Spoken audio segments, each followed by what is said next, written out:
ज़्यादातर डायबिटीज़ के मरीज़ को रात को शुगर कंट्रोल करने में काफ़ी परेशानी होती है। वो अपना शुगर को कंट्रोल नहीं कर सकते हैं क्योंकि उनको समझ में नहीं आता है कि डिनर में क्या खाएं। क्योंकि यूट्यूब में ऐसे बहुत सारे वीडियोस है, बहुत सारे डॉक्टर्स और बहुत सारे डाइटिशियन आप लोग को मिसगाइड करते हैं, जिसकी वजह से आप अपनी रात की शुगर को कंट्रोल नहीं कर पाते हैं। तो दोस्तों, आज के वीडियो में मैं आप लोग को बताऊंगा कि डिनर में आप लोग क्या खाएं, कैसे खाएं, ताकि आपकी शुगर लेवल ना बढ़े और हमेशा आप अपने शुगर को कंट्रोल में रख सकते हैं। इस वीडियो को पूरा ज़रूर देखिए और अगर आप इस वीडियो को देखने के बाद इसी तरह से फॉलो करेंगे, इसी तरह से अपने डाइट को लेंगे, इसी तरह से अपने डिनर को लेंगे, तो रातों रात आप अपनी शुगर को कंट्रोल कर सकते हैं। नमस्कार दोस्तों, मेरा नाम डॉक्टर अनुपम घोष है। मैं एक डायबिटीज़ कोच हूँ और एक फिटनेस न्यूट्रिशन स्पेशलिस्ट। तो बहुत सारे डायबिटीज़ के मरीज अपने रात के शुगर को कंट्रोल नहीं कर पाते हैं क्योंकि वो डिनर जो है क्या करे क्या ना करे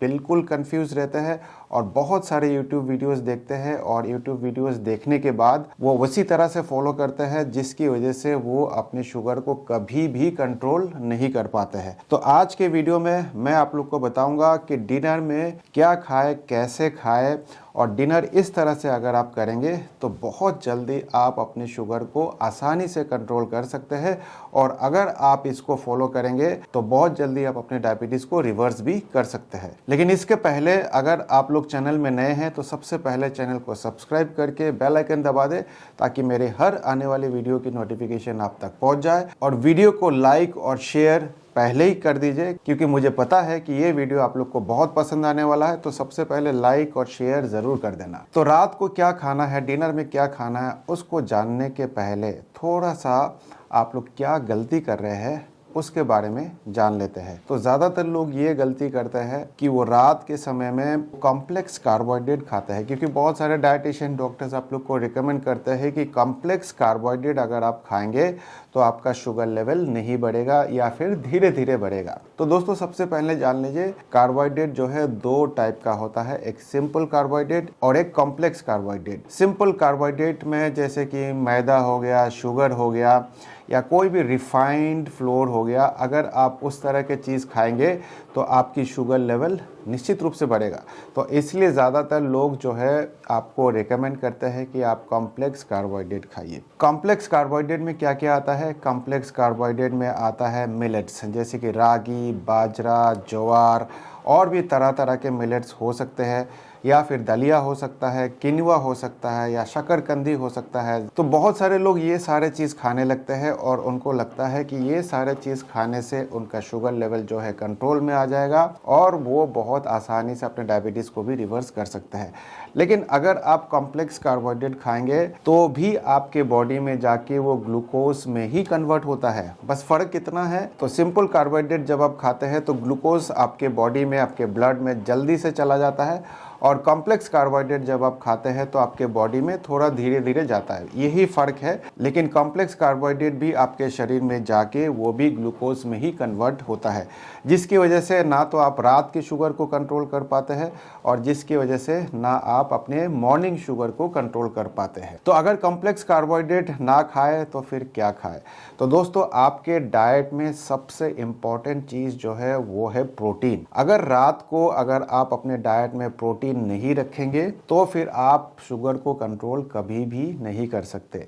तो इसीलिए मैं रिकमेंड करता हूं कि आपके रात के डाइट में प्रोटीन, फाइबर और फैट, ये तीन चीज़ होना चाहिए, और कार्बोहाइड्रेट जितना कम हो सके उतना कम खाना चाहिए। कॉम्प्लेक्स कार्बोहाइड्रेट बिल्कुल भूल जाइए, मत खाइए। कॉम्प्लेक्स कार्बोहाइड्रेट में फिर से बता रहा हूँ क्या क्या होता है।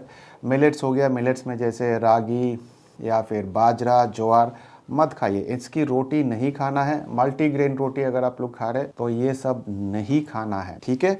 दलिया खा रहे हैं, दलिया नहीं खाना है आपको। किनुआ खा रहे हैं, किनुआ नहीं खाना है। स्वीट पोटैटो खा रहे हैं, ये सब नहीं खाना। ये सारा चीज़ आपको बंद करना पड़ेगा अगर आप अपने शुगर को कंट्रोल करना चाहते हैं या फिर अपने डायबिटीज़ को रिवर्स करना चाहते हैं। तो जैसे कि मैंने आपको बताया कि सबसे इम्पॉर्टेंट मैक्रोन्यूट्रिएंट जो है वो है प्रोटीन। लेकिन बहुत सारे लोग जो है प्रोटीन कंफ्यूज हो जाते हैं और उनको लगता है कि दाल में बहुत अच्छा प्रोटीन है, राजमा में, छोले में बहुत अच्छा प्रोटीन है।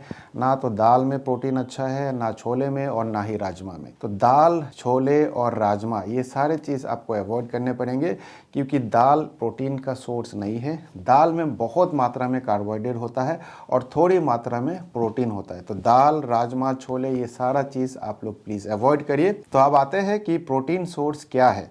तो अगर आप नॉन वेजिटेरियन हैं तो आप चिकन खा सकते हैं, मटन खा सकते हैं, फिश खा सकते हैं, एग्स खा सकते हैं, प्रॉन्स खा सकते हैं, सी फूड खा सकते हैं। तो इसमें भरपूर मात्रा में आपको प्रोटीन मिलेगा। अगर आप वेजिटेरियन हैं तो आप पनीर खा सकते हैं, टोफू खा सकते हैं, सोया चंक्स खा सकते हैं। आप लोग को बता दूं, मार्केट में बहुत सारे सोया चाप्स मिलता है। सोया चाप्स को अवॉइड करिए। सोया चाप प्रोटीन का सोर्स नहीं है, उसमें भरपूर मात्रा में मैदा मिलाया जाता है और एक कार्बोहाइड्रेट का सोर्स है, रिफाइंड कार्बोहाइड्रेट का सोर्स है।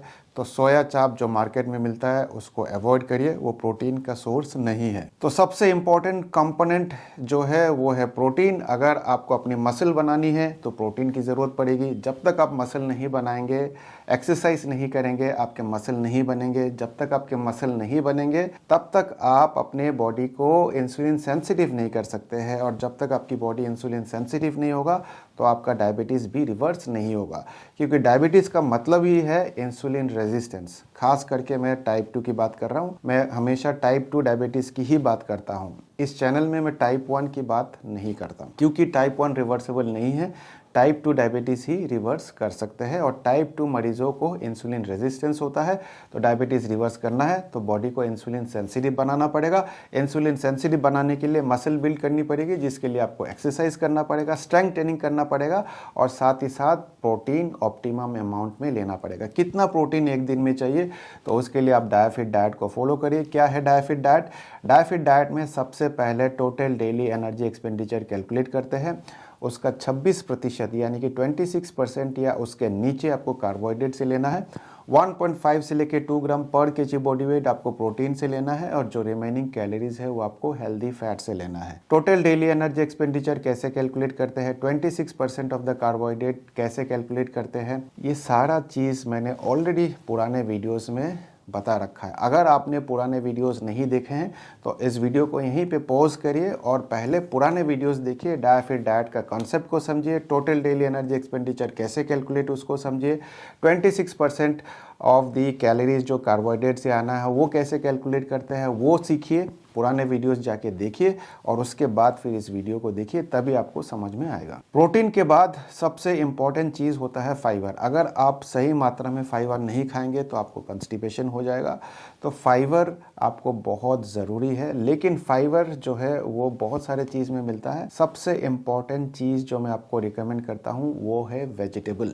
अगर आप वेजिटेबल्स खाएंगे, सब्जियाँ खाएंगे, तरह तरह के सब्जियाँ हैं। मैंने एक वीडियो बनाया था 12 सब्जियाँ जो डायबिटीज़ मरीजों के लिए अच्छा है, तो वो वीडियो अगर आपने अभी तक नहीं देखा है वो वीडियो जाके देखिए। उसमें बताया है कि कौन कौन सा सब्जी डायबिटीज़ के मरीज़ खा सकते हैं। उसमें कार्बोहाइड्रेट बहुत कम होता है, फाइबर ज़्यादा होता है, और जब आप भरपूर मात्रा में सब्जी खाएंगे तो आपको अच्छी मात्रा में फाइबर भी मिल जाएगा। एक दिन में कितना फाइबर चाहिए, तो अगर आप महिला है तो 20 से 25 ग्राम आपको फाइबर चाहिए होता है, और अगर आप पुरुष है तो 25 से 30 ग्राम फाइबर आपको चाहिए होता है। लेकिन अगर आप कार्बोहाइड्रेट दूसरे सोर्स से लेंगे तो फाइबर कम मिलेगा, कार्बोहाइड्रेट ज़्यादा मिलेगा। तो इसलिए मैं आपको रिकमेंड करता हूँ कि सब्जियाँ ज़्यादा खाएं। सब्जी जब आप ज़्यादा खाएंगे तो फिर आपको फाइबर भरपूर मात्रा में मिलेगा। फ्रूट्स को अवॉइड करिए, फल को अवॉइड करिए, क्योंकि फल में भी फाइबर होता है, लेकिन साथ ही साथ उसमें फ्रुक्टोज भी होता है, उसमें सुक्रोज भी होता है, जो कार्बोहाइड्रेट होता है तो बहुत ज़्यादा होता है उसमें। तो फाइबर के साथ आपको कार्बोहाइड्रेट भी बहुत ज़्यादा मिल जाएगा। तो इसलिए फल को अवॉइड करिए रात के समय खास करके। उसके बाद आपके रात के डाइट में, आपके डिनर में हेल्दी फैट होना बहुत ज़रूरी है। तो जब भी आप खाना पकाते हैं तो आप कोकोनट ऑयल या देसी घी या फिर मस्टर्ड ऑयल यानी कि कच्ची घनी सरसों का तेल, उससे आप खाना बना सकते हैं। अगर आप सलाद खाते हैं तो सलाद में आप ऑलिव ऑयल डाल सकते हैं। ध्यान रखिए, ऑलिव ऑयल से खाना मत बनाइए। अगर आप ऑलिव ऑयल से खाना बनाते हैं तो वो आपको नुकसान करेगा। साथ ही साथ आप रात को नट्स एंड सीड्स भी ले सकते हैं। बादाम, अखरोट, काजू, पिस्ता, ये सारे चीज़ आप ले सकते हैं। नट्स में भी हेल्दी फैट होता है।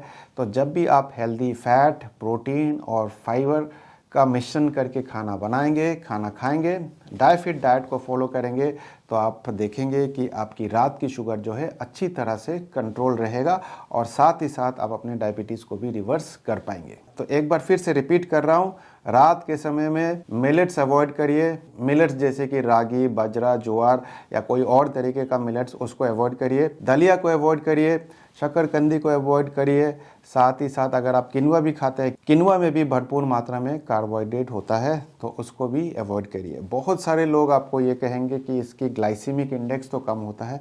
जी हाँ दोस्तों, ग्लाइसीमिक इंडेक्स तो कम होता है, लेकिन ग्लाइसीमिक इंडेक्स से ज़्यादा इम्पोर्टेंट होता है ग्लाइसीमिक लोड। अगर आप बहुत मात्रा में कार्बोहाइड्रेट खा लेंगे तो आपकी ग्लाइसीमिक लोड बढ़ जाती है। ग्लाइसीमिक लोड बढ़ेगा तो आपका शुगर लेवल बढ़ेगा। तो इसलिए ये सारा चीज़ अवॉइड करिए। बहुत सारे लोग ये भी कहते हैं कि वाइट राइस को छोड़ के ब्राउन राइस खाइए, ब्राउन राइस को भी अवॉइड करिए। मैं आप लोग को रिकमेंड करता हूँ कि आप एक ऐसे आटा ले जिसमें प्रोटीन की मात्रा ज़्यादा हो, फाइबर ज़्यादा हो। तो कौन सा आटा है, डिस्क्रिप्शन में मैंने एक लिंक दे रखा है जिसमें प्रोटीन ज़्यादा है और फाइबर भी ज़्यादा है। वैसे आटा अगर आप खाते हैं तो आपके शुगर लेवल को नहीं बढ़ाएगा, आपके शुगर को कम ही करेगा। तो वो आटा आप डिस्क्रिप्शन में मिल जाएगा, वो आप आटा ले सकते हैं। साथ ही साथ बहुत सारे राइस खाना पसंद करते हैं, तो मैं आप लोग को रिकमेंड करता हूं कि आप शीरा टकी राइस ले सकते हैं। शीरा टकी राइस में आपको फाइबर ज़्यादा मिलता है, जो कार्बोहाइड्रेट है, लेकिन फाइबर ज़्यादा मिलता है, उसमें प्रोटीन और फैट नहीं होता है, तो उसमें अच्छा खासा आपको फाइबर मिल जाएगा। शीरा टकी राइस कहाँ से मिलेगा उसका भी डिस्क्रिप्शन में मैंने लिंक दे रखा है, आप चाहे तो उसको भी परचेज कर सकते हैं। तो इस वीडियो को ज़्यादा से ज़्यादा शेयर करिए और अभी तक आपने लाइक नहीं किया तो लाइक ज़रूर कर दीजिए और चैनल को सब्सक्राइब ज़रूर कर लीजिए ताकि मेरे हर आने वाले वीडियो की नोटिफिकेशन आप तक पहुँच जाए। उम्मीद करता हूँ इस वीडियो से भी आपने कुछ ना कुछ अच्छा सीखा होगा। तब तक के लिए स्वस्थ रहे, मस्त रहे। इस वीडियो को देखने के लिए आप सबका बहुत बहुत धन्यवाद।